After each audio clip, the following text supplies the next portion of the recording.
Tuhan bersamamu.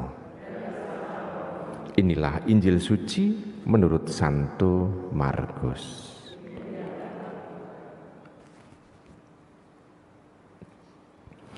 Pada suatu hari, Yesus yang telah bangkit dari antara orang mati menampakkan diri kepada ke-11 murid dan berkata kepada mereka, "Pergilah ke seluruh dunia, beritakanlah Injil kepada segala makhluk. Siapa yang percaya dan dibaptis akan diselamatkan, tetapi siapa yang tidak percaya akan dihukum.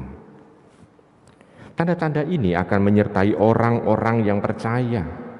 Mereka akan mengusir setan-setan demi namaku. Mereka akan berbicara dalam bahasa-bahasa baru bagi mereka. Mereka akan memegang ular dan sekalipun minum racun maut, mereka tidak akan mendapatkan celaka. Mereka akan meletakkan tangannya atas orang sakit dan orang itu sembuh." Sesudah berbicara demikian kepada mereka, terangkatlah Tuhan Yesus ke surga, lalu duduk di sebelah kanan Allah. Maka pergilah para murid memberitakan Injil ke segala penjuru, dan Tuhan turut bekerja dan meneguhkan firman itu dengan tanda-tanda yang menyertainya. Demikianlah sabda Tuhan. Ibu, bapak, saudara-saudari yang terkasih dalam Yesus Tuhan, sabda sebelum Tuhan meninggalkan para murid ini sangat penting bagi diri kita, karena termasuk tugas-tugas yang harus diemban oleh para penerusnya. Para murid itu seolah-olah menjadi para penerus Tuhan di dunia ini. Maka pesan terakhir ini menjadi pesan yang sangat penting. Pesan yang sangat penting apa? Para murid, para rasul, atau seorang yang percaya kepada Tuhan Yesus yang menjadi murid dia, yang diajari oleh dia, itu disuruh pergi ke seluruh dunia untuk mewartakan Injil kepada segala makhluk.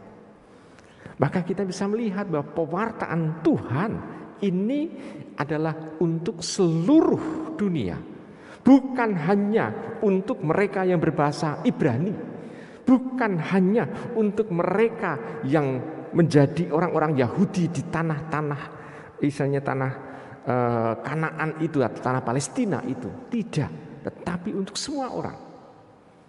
Maka para murid pun juga mewartakan kepada mereka. Dan biasanya masalah politik ini justru juga kadangkala dipakai sebagai sarana pendukung untuk mewartakan. Kok mau mendukung perwartaan gini? Pada saat Yerusalem itu dijajah Romawi, orang-orang Kristiani yang ada di sana, orang-orang Kristiani kan dimusuhi oleh orang-orang Yahudi. Karena dimusuhi itu, maka orang-orang Kristiani yang Yahudi itu akhirnya keluar. Keluar sampai kemana? Ke seluruh wilayah Romawi pada waktu itu dan juga ke wilayah negara Persia. Keluar, pokoknya keluar dari wilayah Yerusalem itu. Dan pada saat Yerusalem dihancurkan, orang-orang istilahnya Kristiani itu sudah menyebar ke seluruh wilayah Romawi dan wilayah Persia. Bahkan di luar negara itu juga orang-orang Kristiani sudah menyebar. Nah, kita bisa melihat situasinya itu sungguh-sungguh luar biasa. Dan untuk memurnikan pewartaan itu, seolah-olah Romawi pada saat itu melihat bahwa kekristenan itu adalah musuh negara, maka orang yang mengaku pengikut Tuhan pasti akan dibunuh selama 2 abad. Kita bayangkan 2 abad. Di situ menjadi seolah-olah pemurnian. Kalau itu rencana manusia, pasti kekristenan akan hancur. Tetapi karena Tuhan menyertai mereka, maka mereka tetap bisa mengembangkan, mewartakan Tuhan di wilayah yang memusuhi mereka. Tuhan menyertai. Dan ini menjadi tanda memang Tuhan itu menyertai mereka. Dan juga ternyata sabda Tuhan pada akhir bacaan Injil ini sebelum Tuhan mikrat ke surga itu terbukti. Doa mereka sungguh luar biasa. Mereka bisa menyembuhkan banyak orang. Tantangan, racun, segala macam itu tantangan maksudnya, tidak menjadi hambatan dalam pewartaan. Nah sekarang Ibu Bapak, kita semua adalah murid Tuhan. Dan kalau kita percayakan sabda ini, maka tugas kita dalam mewartakan itu, kita akan mengalami kehadiran Tuhan di sana. Tuhan akan hadir dalam diri kita. Fransiskus Xaverius ini yang kita pestakan hari ini, itu juga percaya, mempunyai kepercayaan itu.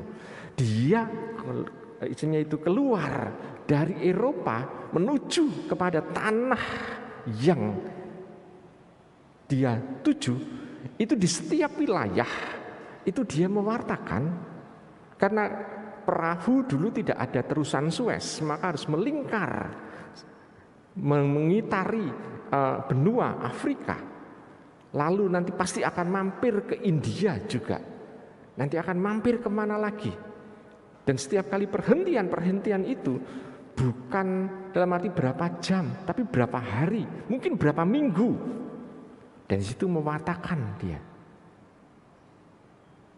Kesempatan ini, maka dia terkenal orang yang mewartakan dan mempunyai jejak-jejak di wilayah-wilayah yang dilewati oleh isinya perjalanan itu, dan meninggalkan pewartaan yang luar biasa. Orang-orang yang dibaptis oleh Fransiskus Xaverius sampai negeri kita, walaupun negeri kita masalah politik dulu pada saat Belanda ada, pada awal-awal Belanda VOC itu tidak boleh ada orang asli Indonesia menjadi orang Katolik. Karena menjadi orang Katolik dianggap adalah orang Portugal atau orang Spanyol. Dan itu musuh Belanda.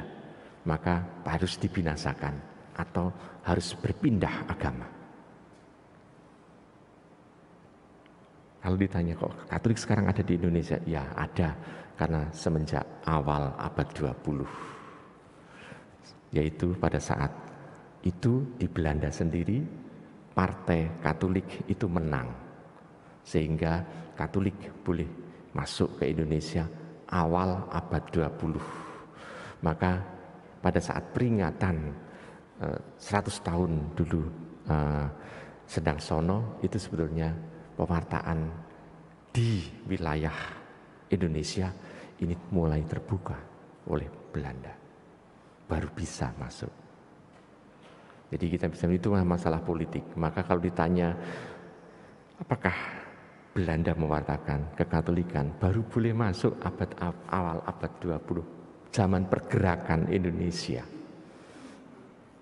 Karena dulu tidak bisa masuk.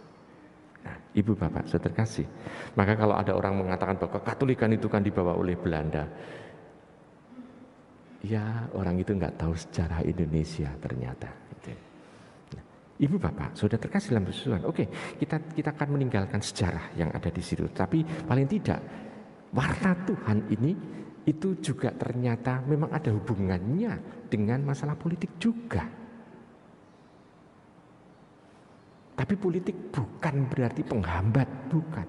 Tetapi kita bisa melihat ini justru menjadi pemurnian. Kalau di Indonesia itu kita bisa melihat membangun gereja kok sulit sekali. Itu juga menjadi pemurnian bagi kita. Semakin orang itu dilarang, semakin orang itu akan mencoba melihat apakah betul iman saya ini. Maka dia akan mendalami imannya. Kalau kekatolikan itu menjadi mayoritas, maka nasibnya ya seperti Eropa. Kekristenan menjadi mayoritas ya seperti Eropa. Banyak orang justru karena nyaman, maka banyak orang yang menjadi ateis. Tetapi karena adanya banyak sekali istilahnya itu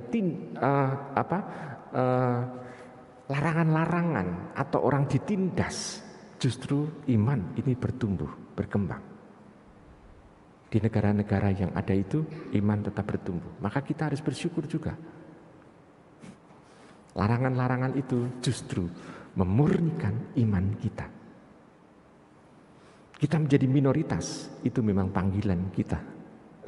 Kenapa? Banyak orang terpanggil tetapi sedikit yang terpilih kan? Itu kata Tuhan. Banyak orang yang dibaptis menjadi Katolik tetapi sedikit yang bertahan toh. Nah, bukankah kita yang menjadi orang yang terpilih itu? Maka kita juga mempunyai tugas, yakni mewartakan Tuhan. Mewartakan bukan berarti membawa ayat ke sana kemari supaya kita ngapal ke ayat, mengulang ayat itu, tidak. Tetapi kita mewartakan Tuhan dengan sikap hidup kita. Sikap hidup yang optimistik, kendati tantangan itu ada.